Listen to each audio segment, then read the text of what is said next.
Richard Del Connor is the philosopher poet of the hippie generation.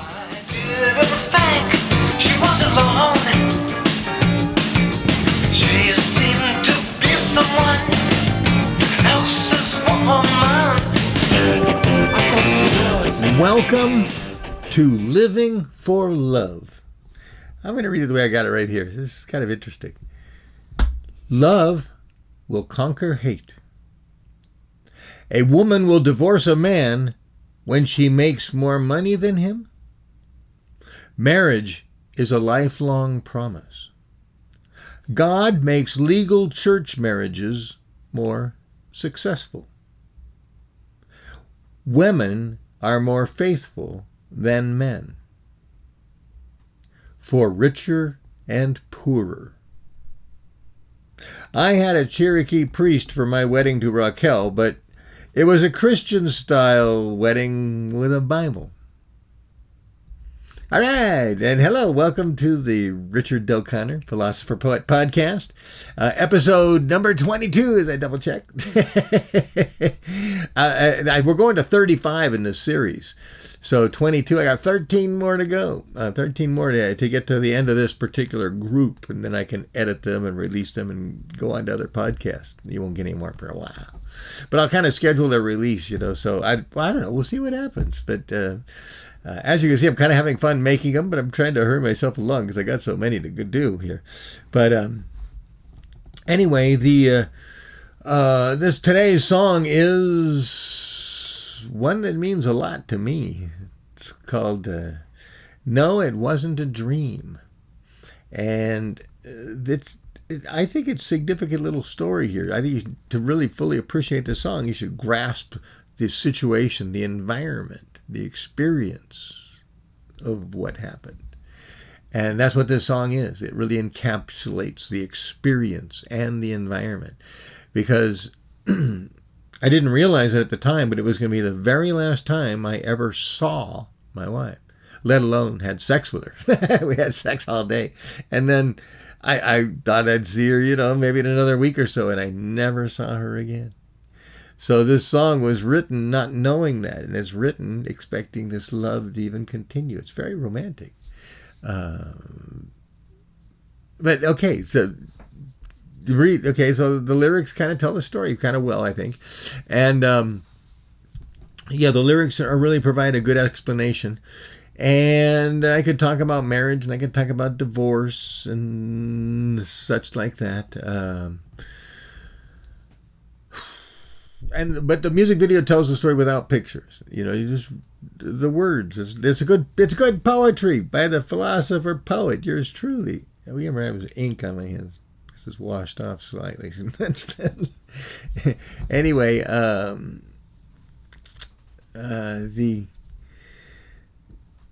didn't put pictures there because I think they're great lyrics. And lyrics are just a different type of poetry. And that's it. There's a different style of poetry. So I'm willing to I don't need to call myself a lyricist, which I am by trade, but poet, I think, covers the whole thing. Hopefully people know that. Maybe I need to mention that lyricist more often. Oh, I didn't know you were a lyricist. How could you not know?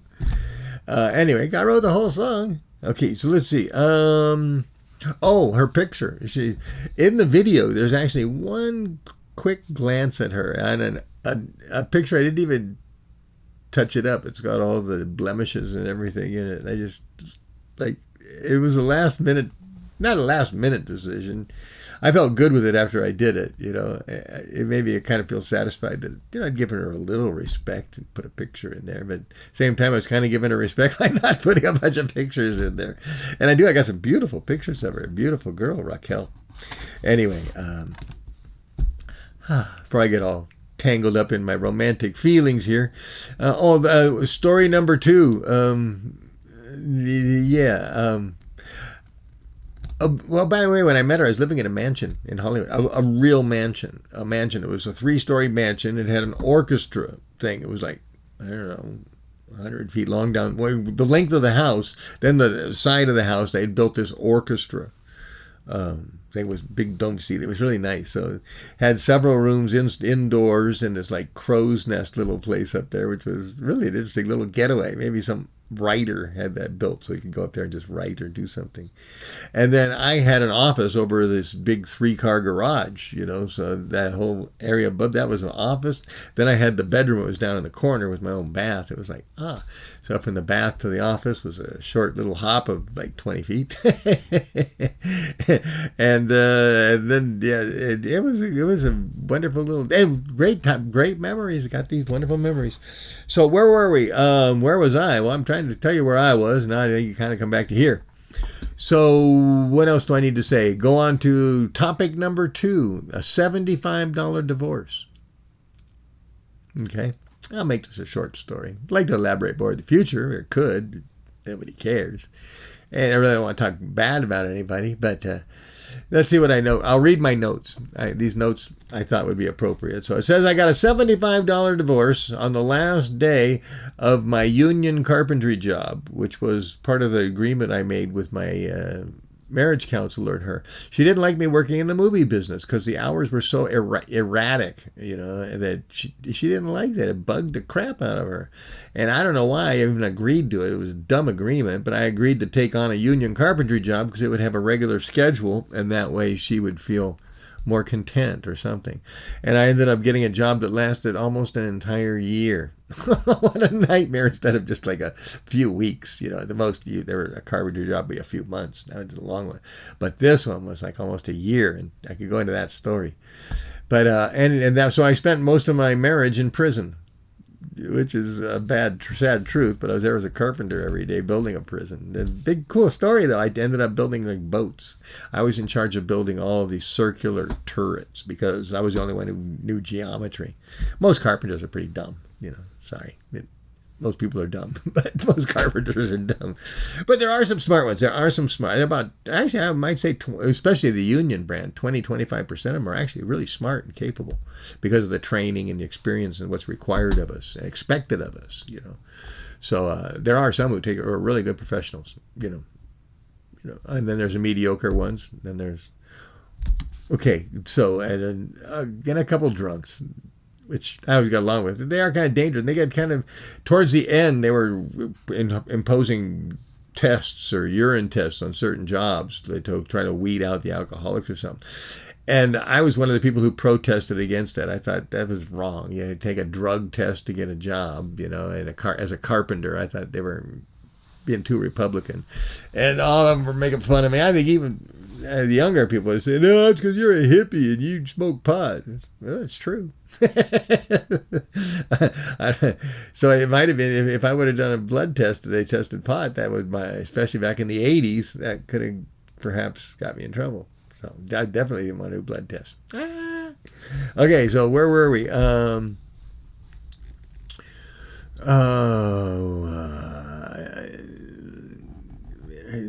I got some comments here, but basically we went to the marriage counselor. She said, I can't take any more of your money. She says, this is never going to work. She said, your marriage isn't going to work. So I finished out my term at the carpentry place. Sheesh, was there a long time. But at the very last day, I'd been doing a little research. Instead of coming home, I drove to Burbank, and I went to this place that had a billboard, $75 divorce. And I went in there and said, I want a $75 divorce. And he goes, well, what do you, asked me some questions. And I said, well, I got this and I got this. And he goes, oh, look at that, a signed prenup, which I made her do when the thing was really when the whole marriage was nosediving and I took the carpentry job. I did make that one condition. I made a prenup and said, well, if this doesn't work now, then, I don't want you taking any of my stuff or anything. So I made a prenup. He goes, oh, well, this is it. It's cut and dry, and you got everything labeled. Specified as to who owns what. So all we got to do is it's $75 plus the legal filing fees. So for about less than $200, $150, I got a divorce. So I doubt that most people had it that easy. And then here we are, 1 year later, at this song now, after the divorce, after the marriage, after the separation, which took a year, and then we had the final divorce. That's when we had this romantic sex, and I wrote this song, and I never saw her again. or talk to her, not even on the phone. Okay, so how to end a marriage easily and quickly. Well, prenup, that's one of the things. Look at my notes up here. And when you do file for a divorce, maybe most people don't know this, especially if you're kids, you're not familiar with the divorce environment. When you file for a divorce, there's a whole year what they call the separation, at least in California. And you got to wait 1 year for it to actually become a divorce. So it's just called the 1 year of separation. Could be more. I don't think it can be less, though. And let's see. And, well, I guess that's all I got to tell you right now. That's my notes. So, okay, so let me get out of here and say that I'm promoting, of course, the Oboy music movie and the Oboy album, which you should have by now. I'm going to keep scolding you. It's good. How's that for marketing? As if I know how to market. And prenups for everyone, even my cat. My cat needs a prenup. What happened if I died or something like that even, you know? My cat needs like, oh, feed me. Give him a piece of paper. Explains how he wants and when he wants it. And then, or she, her name's Scruffy. What else do I have to tell you? That the Indian rock opera. Did I reference that for some reason somehow here? Raquel was there during the Indian rock opera days. So this song actually took place during the Indian. So during this year and a half or so that we were married, or 2 years, whatever it is, we were married. It was pretty short. That was the Indian rock opera that whole time. We were performing that right next door. We had built the Bat Cave. And so we rehearsed 4 or 5 nights a week, maybe 5, 6 nights a week. It was just like, what's more fun than jamming, you know, to be honest with you, for how many years. And the Bat Cave, that was just wonderful, just wonderful. So my life, I've had a great life, you know, and all of that music, all that loud music, nice PA, singing loud, bong hits whenever you want them, and just enjoying life to the max. Okay, so where were we? The Indian rock opera is in this. Now, the Indian album isn't really out, but there are some songs from that period which are kind of leaking out, you know, in a couple places. You'll see. And I'm going to try to make professional versions of them, but there's a couple of the demo tracks from when I originally wrote them, which are really crappy recordings, but they're great songs. So let's see, because I don't have any really good recordings from the Indian rock opera. Let's see. 4 Decades of Love. Oh, that book. Get that book, and you got a picture of my ex-wife, Raquel. And very nice, beautiful, shapely, wonderful, intelligent woman. That's another thing I was really disappointed by, because I thought she was really smart. Maybe she is really smart, but somehow that didn't work in favor of our marriage. And you know, I really had a lot of respect for her. I mean, maybe I still do. It's hard to have a lot of respect for somebody who doesn't seem to like you or whatever happened. But no, I do. I thought she had a lot of good qualities, talents. So here we go. Let's get out. Let's get out of here. And you got a great song. This song is just great. And I tried to arrange this kind of emotionally. I tried to make it kind of discordant in the places where we're aggravated and our relationship is breaking up a little bit. So in the arrangement of the strings, I tried to make them kind of work against each other. Little things like that I hope were kind of building the mood, the environment. So these were wonderful challenges, like doing a soundtrack to a movie. So I hope you enjoy it, but you got to enjoy it. If you listen to this song all the way through, you should definitely enjoy it. I can't fathom why somebody wouldn't enjoy this song. Here it is. No, It Wasn't a Dream by yours truly, Richard Del Conner, off my first album, Oboy, Oboy.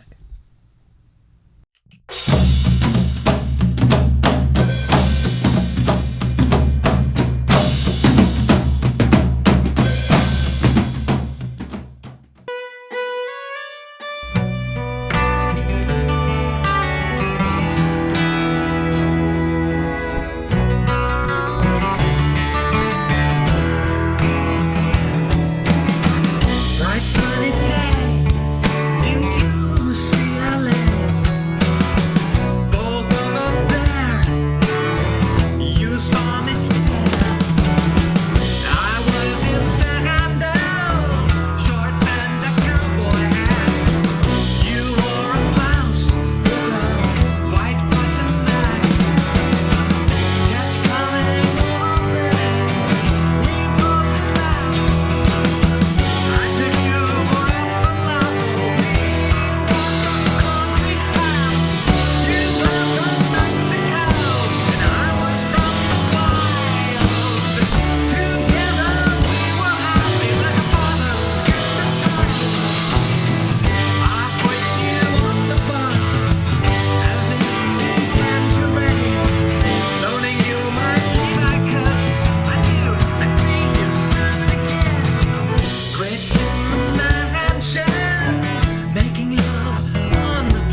I'm not a jealous guy.